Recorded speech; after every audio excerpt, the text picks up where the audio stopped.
예, 오늘 본문 고린도후서 13장 11절부터 우리 13절 말씀을 중심으로 마지막 부탁이다. 예, 오늘로 고린도후서 강해가 46번째 이렇게 마지막으로 이렇게 마무리하게 되는데요. 저 유튜브에 1번부터 우리 마지막 번까지 링크가 걸려 있어서 이렇게 계속해서 놓친 분들은 들을 수가 있습니다. 바울은 고린도 교회를 생각할 때마다 참 마음이 아프기도 하고 낙심이 되기도 하고 그래서 또 야단도 치기도 하고 또 섭섭하기도 하고 이런 저런 면들이 많이 있었는데요. 그런데 바울은 고린도 교인들에게 편지를 쓰면서 마지막 마무리를 어떻게 했을까요? 마지막 부탁의 내용은 무엇일까요? 저는 목회를 하면서 또 대학 시절까지 교회를 섬기면서 이런저런 모습들을 많이 보게 됩니다. 교인들 가운데 이런저런 이유로 떠나가는 분들이 있죠. 물론 이사를 가거나 또 다른 지역으로 이렇게 회사를 옮길 때에 외국으로 갈 때에 그런 경우들은 참 축복하고 또 아쉽지만은 또 좋은 그 길이니까 참 좋은데 참 그렇지 않은 경우들을 이렇게 볼 때 참 우리가 이 헤어지는 것을 잘 못한다. 물론 잘하는 분들도 계시죠. 근데 비교적 헤어지는 것을 참 잘 못한다. 그러면서 저는 공군 장교를 이제 가게 됐는데 사실은 그 당시만 해도 군인들이 장교가 또 상사가 많이 때렸거든요. 저도 장교지만은 많이 맞았습니다. 고참이 특별히 신참이 오면 아주 군기 잡는다고 아주 심하게 했죠. 어쨌든 그러다가 이제 또 기간이 지나서 다른 데로 이제 전속을 하게 되면 환송회를 합니다. 참 환송회 할 때 그렇게 힘들게 말이죠 했는데 환송회 할 때는 웃으면서 말이죠. 그동안 미안했다고 용서해라고 그리고 이 마무리가 말이죠. 너무 잘하는 겁니다. 그러면 제가 느낄 때에 야, 여기가 교회보다 낫다. 근데 왜 교회는 헤어질 때 왜 슬플까? 사실 우리 예수 믿는 사람들은 죽고 난 이후에 다시 만날까요? 안 만날까요?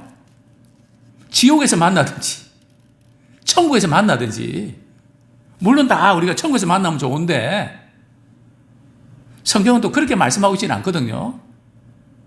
어디서든지 만나긴 만납니다. 근데 우리가 천국에서 만나서 말이죠. 만날 때 반가울까요? 아이고 또 왔나?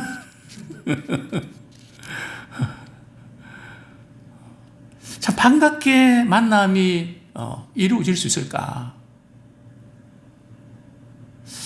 참 이런 점에서 참 우리는 마무리를 참 잘 못한다. 근데 바울은 참 마지막 마무리를 참 잘하는 것 같습니다. 저도 목회하면서 참 어떤가 생각하게 되는데 바울은 어떻게 마무리를 할까요? 또 우리는 어떻게 마무리를 해야 될까요? 우리 11절 말씀 우리 같이 읽겠습니다. 시작. 마지막으로 말하노니 형제들아 기뻐하라 온전하게 되며 위로를 받으며 마음을 같이하며 평안할지어다. 또 사랑과 평강의 하나님이 너희와 함께 계시리라. 거룩하게 입맞춤으로 서로 무난하라. 바울이 고린도 교인들에게 편지를 쓰면서 이제 내가 마지막으로 여러분들에게 부탁을 드립니다. 형제들아 기뻐하라.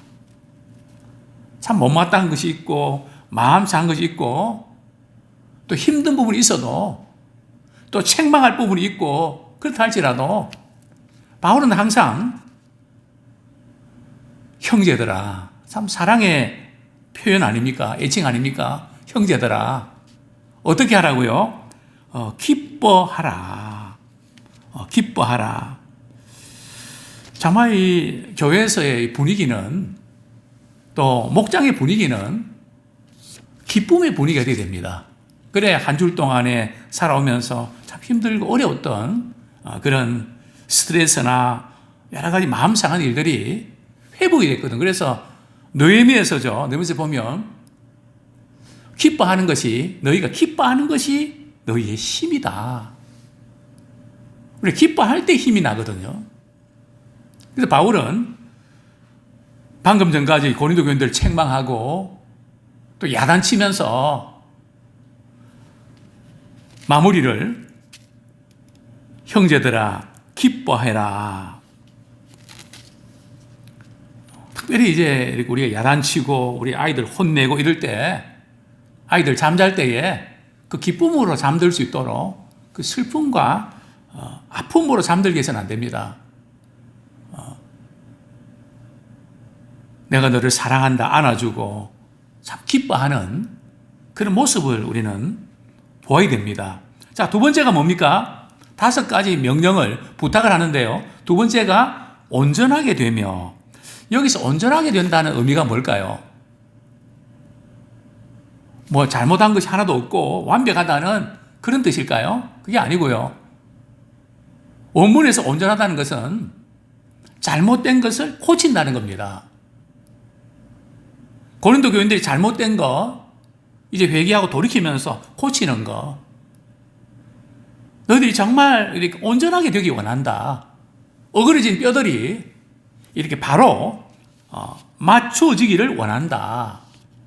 또 그물이 이렇게 찢겼는데 수선돼서 또 그물이 온전하게 되기를 원한다. 두 번째 부탁이 바로 온전하게 되는, 비록 우리가 실수하고 부족하고 또 잘못할 수 있지만 그 계기로 삼아서 또 잘하고 한 가지 나아지고, 바울은 고린도 교인들에게 너희들이 온전하게 되기를 원한다. 세 번째가 뭡니까? 위로를 받으며. 여기 원문의 뜻은 그저 우리가 생각할 때에 너희들이 위로받았으면 좋겠다, 뭐 이런 의미로 우리가 받을 수 있지만, 원문의 의미는 말이죠, 그런 의미라기보다는 지금 바울이 권면한 내용들, 범죄자들은 회개하고 돌이켜서 내가 세 번째 만날 때 참 기쁨으로 이렇게 대할 수 있으면 좋겠다. 즉 바울이 권면하는 것을 잘 받아들이면 좋겠다. 그래서 사실 진정한 위로는 하나님의 말씀에 우리 책망을 받고 그 말씀 앞에서 우리가 회개하고 돌이키면서 주님의 만져주심, 그것이 진정한 위로입니다. 괜찮다, 괜찮다. 그래서 아까진 게 바르고 괜찮다, 그게 아니라 때로는 수술할 때도 있고 책망할 때도 있지만 회개하고 돌이키면서 그 권면을 받아들이는, 그것이 진정한 위로입니다. 자, 네 번째가 뭡니까? 마음을 같이 하며. 참 바울에게 있어서 고린도 교인들을 향해서 간곡한 부탁입니다. 고린도 교회는 분쟁이 있었거든요. 우리는 뭐 바울파다, 게바파다, 뭐 이런 아볼로파다, 뭐 이러면서 서로 마음들이 갈라지기 때문에 참 마음을 같이 하는, 이 세상은 마음을 같이 하는 것이 현실적으로 불가능합니다. 왜냐하면 예수님이 없는 사람들은 남을 위한다고 하지만 그래도 자아가 남아서 결국 자기 중심으로 돌아가거든요. 차이는 있겠지만, 왜냐하면 우리 인간은 자기 중심적으로 살 수밖에 없단 말이죠. 예수님 만나기 전에는 자기 중심적인 것을 버리지를 못합니다. 예수님 만났다고 하면서도 자기 중심을 버리지 못하는 분들은 성숙하지 못한 거죠. 정말 이 교회에서 가장 행복한 순간이 언제입니까? 마음을 같이 하는 때입니다. 뭐 교인들이 많든 적든 말이죠. 누가 무슨 이야기 하면, 그분 우리 같이 한번 도와서 잘해봅시다. 그냥 마음을 같이 하고 뭐가 조금 모자란 게 있어도 그 말로 하는 게 아니라 그냥 실제로 그 잘할 수 있도록 다 만들어 놓고, 회의도 그렇거든요. 말로 하는 것이 아니라 그런 문제 있으면 미리 다 이렇게 마음을 같이 해놓고 뭐 그렇게 해야 마음을 같이 할 수 있단 말이죠. 그래서 마음을 같이 하며, 근데 마음을 같이 하기 어려운 이유 중에 하나가 교회에서는 말이죠, 서로 다르다는 겁니다. 생각도 다르고 스타일도 다르고, 뭐 우리 주방에서 우리 음식 준비하는 분들이 사실은 좀 거기서 다툼과 원망이 많이 생기거든요. 그 이유가 뭡니까? 나는 간장 먼저 넣고 고춧가루 넣는데 어떤 분은 아니야, 나는 고춧가루 먼저 넣고 나는 간장 넣는 거야. 그 순서 때문에 말이죠. 그 자기가 하는 스타일이 있거든요. 그렇게 안 하면 이상하단 말이죠. 물론 저는 음식은 요리 안 해서 뭐 순서는 분명히 있긴 있겠죠. 또 우리는 이렇게 교회에서 열심히 수고하고 봉사하고 나서 꼭 우리는 거기에 대한 뭔가 인정을 받고 대가를 좀 이렇게 요구를 합니다. 내가 이만큼 이렇게 했는데 왜 하나님은 이렇게 안 도와주십니까? 내가 이렇게 열심히 봉사했는데 왜 알아주지 않습니까? 왜 나를 세워주지 않습니까? 사실 교회가 마음을 같이 하지 못하는 이유 중 하나가 바로 우리의 마음속에는 뭔가 이만큼 하면 이만한 어떤 것을 혜택을 받아야 된다고 하는 그거 버려야 되거든요. 주님은 한 번도 그래 본 적이 없으시거든요. 우리는 자꾸 그런 것을 기대하면서 그 기대를 이렇게 기대에 도달이 못하면 화가 나고 분노가 생긴단 말이죠. 그래서 마음을 같이 한다는 것은 상대방이 부족한 거 말없이 채워주면 됩니다. 저분이 저걸 잘 몰라서 그렇구나. 내가 이거 챙겨줘야 되겠구나. 그러면 상대가 알고 말이죠. 또 반대로 또 내가 부족할 때 그분이 또 그렇게 말없이 그렇게 도와주고 말 안 해도 마음을 같이 하는. 그래서 우리가 일을 할 때 일을 잘하는 것에 너무 신경을 쓰다 보면 마음이 상할 수가 있습니다. 조금 일이 좀 더딘 것 같아도 그냥 마음 상하지 않도록 그러면서 말없이 그냥 도와드리고 챙겨드리고. 그래서 바울은 고린도 교인들에게 마음을 같이 하는 그것을 이제 간곡하게 부탁을 합니다. 자, 그 다음에 다섯 번째가 뭡니까? 평안할지어다. 참 교회에 가장 필요한 것이 뭔가 하면 평안한 겁니다. 뭐 꼭 그렇지는 않겠지만 믿음의 교회가 믿음이 있는 경우들이 흔치 않고요. 사랑의 교회가 사랑이 있는 경우가 흔치 않고요. 평안 교회가 평안이 있는 교회가 흔치 않습니다. 물론 그렇지 않은 이름에 걸맞는 교회도 많이 있겠죠. 참 이 교회가 참 평안하다. 당연한데 사실은 드뭅니다. 교회가 평안한 교회들이 별로 없습니다. 그런데 교회는 신앙생활은 잘하고 못하고 그것도 중요하지만 평안해야 됩니다. 고린도 교회는 분쟁이 있어서 평안하지 못했습니다. 마음이 늘 상하고 예배 끝나고 그냥 늘 마음이 아프고 그런 마음으로 돌아갔습니다. 그래서 이 다섯 가지를 바울은 고린도 교인들에게 이제 마지막으로 부탁을 하죠. 이 다섯 가지 명령을 잘 지키면 이런 은혜가 있죠. 그 다음에 바로 또 사랑과 평강의 하나님이 너희와 함께 계시리라. 우리가 이 다섯 가지 명령을 잘 지킬 때 어떤 하나님요? 사랑의 하나님이 함께 계시는 것을 성도들이 경험하게 된다는 거죠. 목장의 목원들이 사랑의 하나님을 경험하게 된다는 거죠. 또 어떤 하나님요? 평강의 하나님이 우리를 지켜주신다는 거죠. 그러니까 교회가 사랑과 평강이 넘치는 그런 교회가 되기 원합니다. 이것이 참된 신앙인이 누릴 수 있는 복이죠. 또 바울은 이렇게 문안합니다. 거룩하게 입맞춤으로 서로 문안하라. 모든 성도가 너희에게 문안하라. 여기 모든 성도는 어떤 성도들일까요? 마게도니아 성도들입니다. 에베소, 빌립보, 데살로니가 교회, 이 마게도니아 모든 성도들이 너희에게 문안합니다. 그러니까 우리는 그저 내 교회만, 내 성도들만이 아니라 참 이 지구상에 복음으로 세워진 그런 교회들은 사실 하나의 교회입니다. 그래서 다른 교회 성도들하고도 서로 문안하고 복음을 위해서 협력하고 또 마음을 같이 하는 복음의 네트워크가 잘 연결되기를 원합니다. 거룩하게 입맞춤으로 외국에서 이렇게 공부하고 오신 분들이 외국에서는 포옹도 하고 실제로 입맞춤기도 하거든요. 물론 동성끼리 합니다. 그런데 우리 문화권에는 이게 쉽지 않죠. 여기서 거룩하게 입맞춤으로 문안하는 것은 뭐 이렇게 스킨십하고 이런 것을 강조하기보다는 정말 이 마음을 통해서 진심으로 서로를 위로하고 격려하라는 겁니다.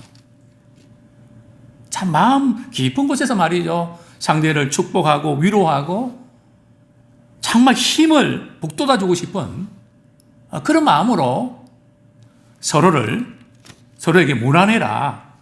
자, 그 다음에 13절 우리 말씀 같이 읽겠습니다. 시작. 주 예수 그리스도의 은혜와 하나님의 사랑과 성령의 교통하심이 너희 무리와 함께 있을지어다.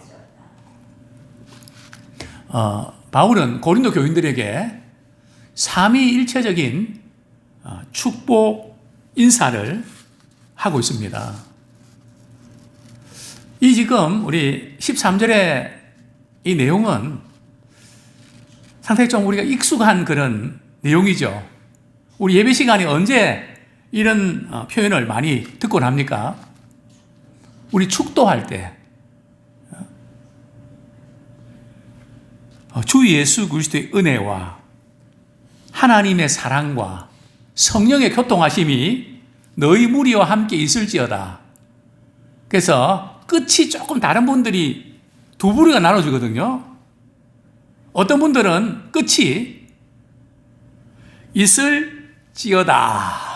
그죠? 들어보셨죠? 함께 있을지어다. 찌어다. 로 끝나는. 그러나 또 어떤 분들은 어떻게 끝납니까? 뭐 저도 그런 표현을 쓰지만 뭐 축원하옵나이다. 그죠? 뭐 같은 의미죠. 자, 그런데 여기 순서에 보면 주 예수 그리스도의 은혜와, 그러니까 우리는 말이죠, 예수 그리스도의 십자가의 은혜를 통해서 하나님의 사랑을 경험하게 됩니다. 참 우리 하나님께서 우리 이처럼 사랑해 주셨는데 우리 원수 됐을 때에, 죄인 됐을 때에, 연약할 때에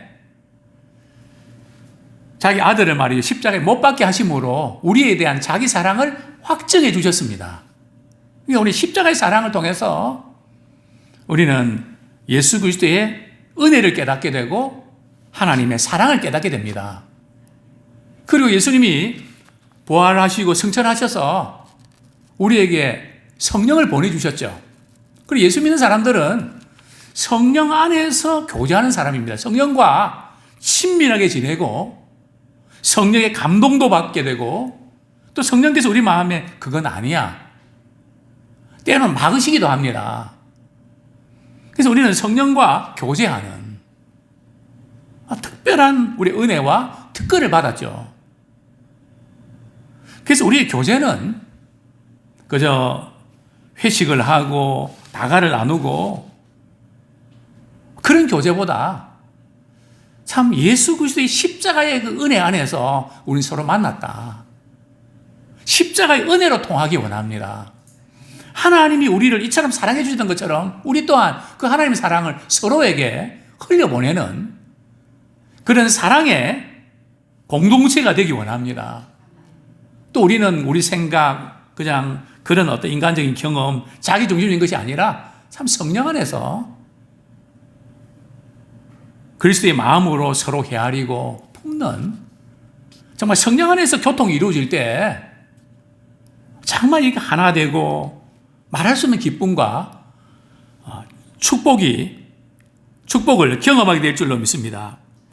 자, 이런 바울이 삼위일체적인 축복의 인사를 드리는데 또 우리가 축도를 하는데요.